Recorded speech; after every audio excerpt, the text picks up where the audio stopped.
At dahil mainit na guys, ilalagay na natin ang ating tortang sardinas. Ay, yun na pa. Hindi guys, ang aking tortang sardinas. Hindi ko lang pala nilagyan ng ng sibuyas. Kalimutan. Gusto ko dyan guys, medyo sunog. Ayaw medyo ba.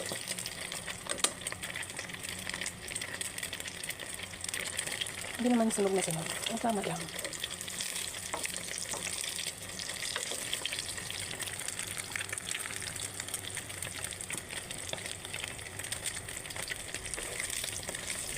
Pwede na natin siyang balik pa rin. Ayan. Hindi ba yung mga ganyan na pula-pula lang, huwag